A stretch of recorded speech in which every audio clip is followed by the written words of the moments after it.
The signing of Chase Young went from a high profile move to something that quickly started flying under the radars once everybody found out his medical condition. But are we sleeping on him now at this point? I'm Nick Underhill, and you're watching The Dot, presented by Matt Powers Auto Group.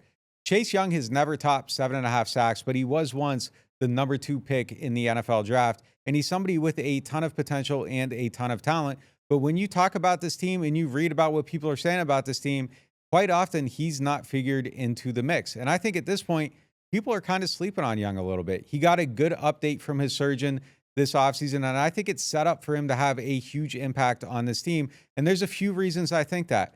Number one, Young should be absolutely motivated and locked in. He's on a 1-year deal, and he needs to perform well if he's going to go back out on the open market and get the money that his talent deserves. Number two, I think he's in a good system. There are a lot of good cornerbacks on this team, and if Marshawn Lattimore, Paulson Adebo, Alante Taylor, and Kool-Aid McKinstry are covering their guys, that should give him that extra half beat he needs to get to the quarterback and run up that sack number. So I think that's going to bode well for him.